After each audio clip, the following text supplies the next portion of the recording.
ஏன்னா சிம்பு வச்சு படம் பண்ணுறதே பெரிய மேட்ரு. சிம்பு டைரக்டராக போட்டு நான் படம் எடுத்தேன். இன்றைக்கி வந்து இண்டஸ்ட்ரியில் பெரிய பிரச்சனையாக போய்க்கிறது ஒன்று உத்தம வில்லன் பஞ்சாயத்து, இன்னொன்று மைக்கேல் ராயப்பன். பிரச்சனையில் கமல் சார் லெட்டர் எழுதி கையெழுத்து போட்டு கொடுத்தாருங்கிறது உண்மை. அப்போ எனக்கு பேசுறதுக்கான ரைட்ஸ் நிறைய இருக்குது. கமல் சார் இப்போ டேட்டு கேட்குறக்கோ இதுக்கோ ஜால்ராக்கா சொல்ல. இப்போ திருப்பி இவ்வளோ பெரிய ஒரு நாயகன் ஒரு கமல் சாரை இவ்வளோ தூரம் மாற்றி எல்லாரும் வச்சு செய்கிறது ரொம்ப சங்கடமாக இருக்குது. வாழ்த்து வந்த அனைத்து நல்ல உள்ளங்களுக்கும், ப்ரெஸ் மீடியா மற்றும் ஃபோட்டோகிராஃபர் மற்றும் மேடையில் அமைந்திருக்கும் என் இனிய நண்பர் அனைவருக்கும் என்னோட காலை வணக்கம்.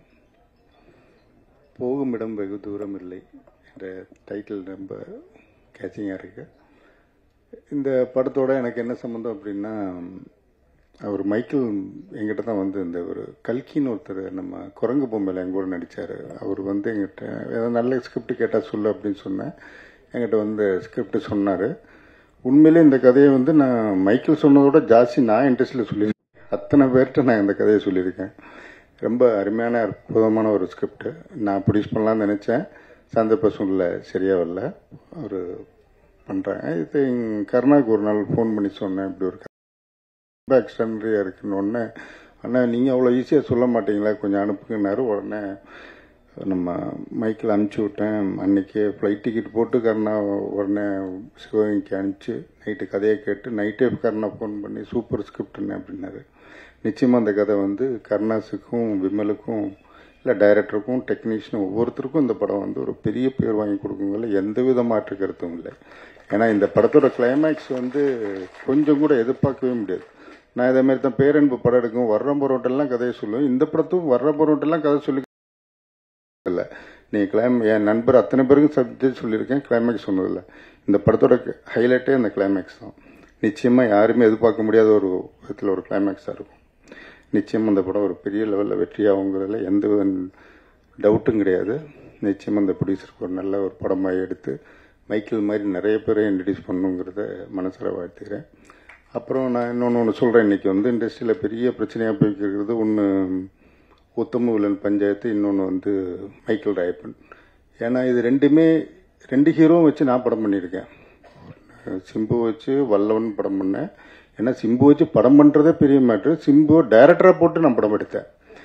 அப்போ எனக்கு பேசுறதுக்கான ரைட்ஸ் நிறைய இருக்குது. அதே மாதிரி கமல் சாரை வச்சு உத்தமன் வில்லன் படம் எடுத்தாங்க இவங்க திருப்பதி பிரதேஷ். அந்த படத்தை பற்றி பேசுறதுக்கு எனக்கு என்ன ரைட்ஸ் இருக்குன்னா, அந்த டைம் நான் தான் செக்ரட்டரியாக இருந்தேன் கவுன்சிலில். அந்த டைம் நடந்தது என்னங்கிறது என்னவோ இருக்கட்டு. ஆனால் அன்னைய பிரச்சனையில் கமல் சார் லெட்டர் எழுதி கையெழுத்து போட்டு கொடுத்தாருங்கிறது உண்மை. ஆனால் அதுக்கப்புறம் அந்த லெட்டரு அதுக்கு அடுத்த அந்த படம் ரிலீஸ் ஆகிறதுக்கு மெயின் ஃபண்டிங் பண்ணது இவங்க ஒரு பைசா கூட போடல. மெயின் ஃபண்டிங் பண்ணது ஈராஸ் ஃபண்டிங் கொடுத்தாங்க. அந்த ஃபண்டிங்கை செட்டில் பண்ணது ஞானவேல் ராஜா. அதனால அதுக்கு அடுத்த நாளே ஞானவேல் ராஜாவுக்கு டோட்டலாக அந்த லெட்டரோட காப்பிரைட்டை ஞானவேல் ராஜாவுக்கு சரண்டர் பண்ணிட்டாங்க. இதனால திருப்பதி பிரதேசத்துக்கு இதுக்கு எனக்கு தெரிஞ்சு எந்த வித சம்பந்தமும் இல்லை கேட்கறதுக்கு. அப்படியே கேட்கணும்னா இந்த ரைட்ஸ் கேட்கணும்னா ஒரு ஞானவேல் ராஜா தான் கேட்டாகணும். அது ஞானவேல் ராஜாட்ட நான் ஃபோன் பண்ணி கேட்டேன், நான் என்னைக்கா இருந்தாலும் கமல் சாருக்கு சப்போர்ட்டு தான் அப்படின்னு சொன்னார். ஒரு மதுரை அன்பு செழியனுக்கு இத்தனை பேர் சினிமா இண்டஸ்ட்ரியில் கொதிச்சு எழுந்து இன்டர்வியூ கொடுத்த மாதிரி இவ்வளோ பெரிய ஒரு கலைஞன் ஒரு கமல் சாருக்கு யாரும் பேசலைங்க. எனக்கு ரொம்ப வருத்தமாக இருக்குது. நான் கமல் சார் இப்போ டேட்டு கேட்குறக்கோ இதுக்கோ ஜால்ராக்கா சொல்ல. ஏன்னா 1க்கு 3 படம் கமல் சார் வச்சு ப்ரொடியூஸ் பண்ணியிருக்கேன். இவங்கெல்லாம் ஒரு படம் தான் எடுத்திருக்காங்க. தானு ஒரு படம் தான் எடுத்திருக்காரு. இவர் திருப்பதி பிரதேஷ் ஒரு படம் தான் எடுத்திருக்காங்க. நான் 3 படம் எடுத்திருக்கேன். அவரோட ஓன் ப்ரொடக்ஷன் 2 படம் கோ ப்ரொடியூசராக ஒர்க் பண்ணியிருக்கேன். அதுபோக 19 படம் மேனேஜராக ஒர்க் பண்ணியிருக்கேன் ராஜ்கமலில். அப்போ எனக்கு தெரியும் கமல் சாரை பற்றி. டெஃபினட்டாக எனக்கு தெரிஞ்சு 2015 மே மாதம் அவர் கூப்பிட்டு டேட் கொடுக்குறேன்னு சொன்னார். அக்டோபர் நவம்பர் டிசம்பர் டேட் கொடுக்குறேன்னு சொன்னார். இவங்களால பணம் ரெடி பண்ண முடியல, இதான் உண்மை. அதுக்கப்புறம் ஆகஸ்ட்டில் இவங்க தான் ஃபோன் பண்ணி, ஏன்னா இதுக்கு வேணால் அருள்பதியும் திருப்பூர் சுமணத்துக்கும் தெரியும், அவங்கள கேட்டால் தெரியும். அதுக்கப்புறம் இவங்க தான் பணம் ரெடி பண்ண முடியல, நீங்கள் டேட் வேறு யாருக்கா கொடுத்துருங்கன்னு 2015 இவங்க முடியாதுன்னு சொல்லிட்டாங்க. அன்றைக்கே முடிஞ்சு போச்சு. இப்போ திருப்பி இவ்வளோ பெரிய ஒரு நாயகன் ஒரு கமல் சாரை இவ்வளோ தூரம் மாற்றி எல்லாரும் வச்சு செய்கிறது ரொம்ப சங்கடமாக இருக்குது. ஒரு சினிமா ரசிகனா நான் இப்போ நானும் வல்லவன் படம் எடுத்தேன். உண்மையாக ரைட்ஸ் இருந்தால் நான் தான் கேட்கணும் சிம்புட்ட. நான் இன்னைக்கு வரைக்கும் கேட்டது இல்லையே. ஏன்னா சிம்பு டைரக்டராக வச்சு படம் எடுத்திருக்கேன். நான் இன்னைக்கு வரைக்கும் சிம்புட்ட படம் பண்ணி கொடுன்னு கேட்டதில்லை. ஏன் கமல் சாட்டியும் கேட்டதில்லை. என்ன என் பொசிஷன் தெரியல இருக்கும். நான் இது வரைக்கும் யாருக்கும் 100 ரூபா கடன் கிடையாது இண்டஸ்ட்ரியில். நெஞ்ச நிமித்தி தான் தெரியுறேன். யாருக்கும் 100 ரூபா பேலன்ஸ் கிடையாது, எந்த டெக்னீஷியனுக்கும் பேலன்ஸ் கிடையாது. எல்லாரும் அது பேசுறதுக்கு தகுதி இருந்தால் இதெல்லாம் இருந்து பேசுனா இல்லை ஒரு அர்த்தம் இருக்கு.